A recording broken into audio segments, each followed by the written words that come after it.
Vamos entender de uma vez por todas o que significa essa nova política de imposto de importação para eletrônicos aqui no Brasil.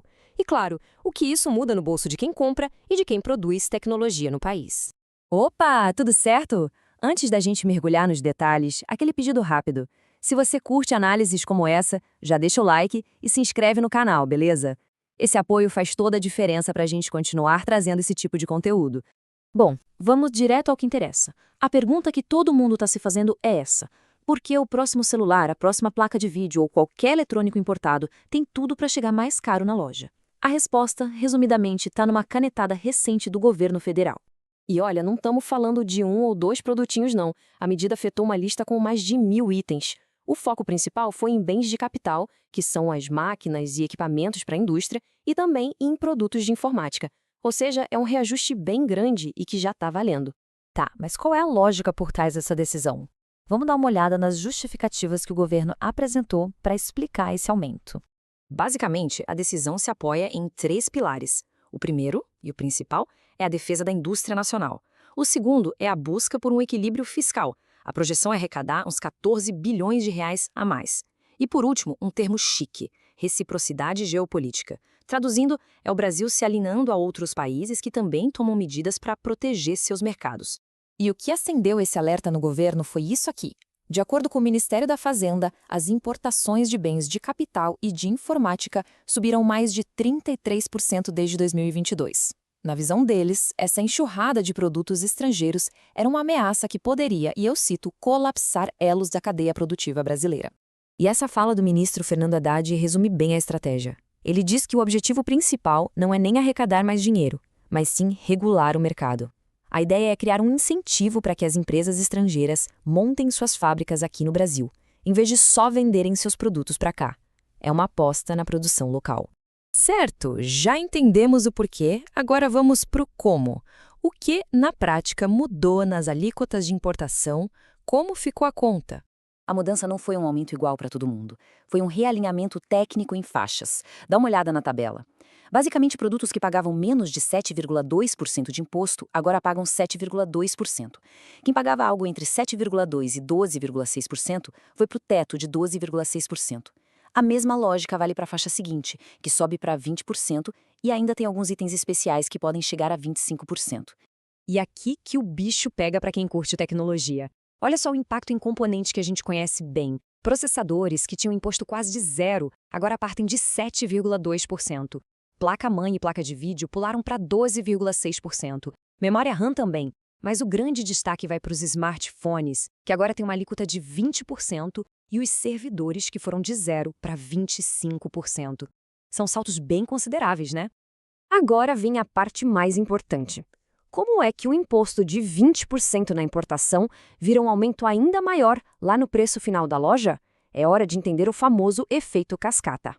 É uma bola de neve tributária. Funciona assim, ó. Primeiro, o preço original do produto já leva o imposto de importação. Sobre esse valor já maior entram outros impostos federais, como IPI, PIS e COFINS. E não para por aí.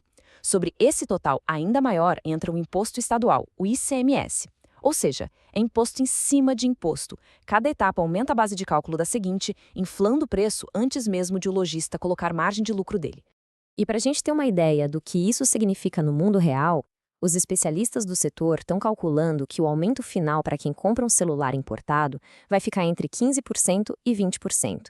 Então, na prática, um smartphone que custava R$ 1.000 pode facilmente passar para R$ 1.150 ou até R$ 1.200 por causa dessa cascata toda. Mas é claro que essa medida não foi bem recebida por todo mundo. Vamos ouvir agora o outro lado da história, o que dizem os importadores e a indústria de tecnologia. Essa frase da ABINC, Associação Brasileira de Internet das Coisas, resume perfeitamente o principal argumento contrário. A lógica deles é a seguinte: para componentes super avançados, como semicondutores e processadores de ponta, o Brasil simplesmente não tem produção em escala.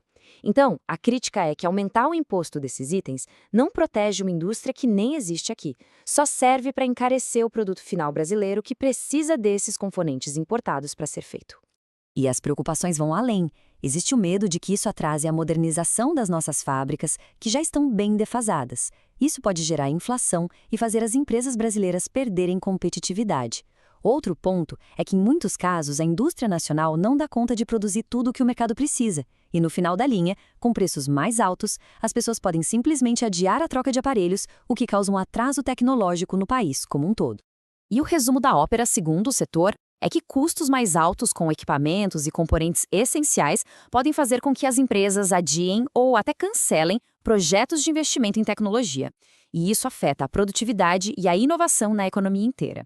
Ok, diante desse cenário complicado, existe alguma válvula de escape? Alguma saída? Sim, existe um mecanismo temporário que as empresas podem usar. Vamos entender o que é o regime de ex-tarifário.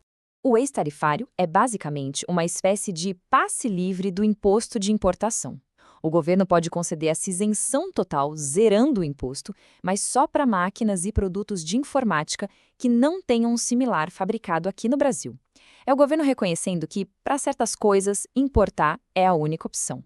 E aqui, atenção, porque tem uma informação crucial. O governo abriu uma janela para que as empresas afetadas por essa nova resolução possam pedir essa isenção, mas tem um prazo final, 31 de março de 2026, ou seja, começou uma corrida contra o tempo para quem depende desses produtos importados e quer fugir desse novo custo.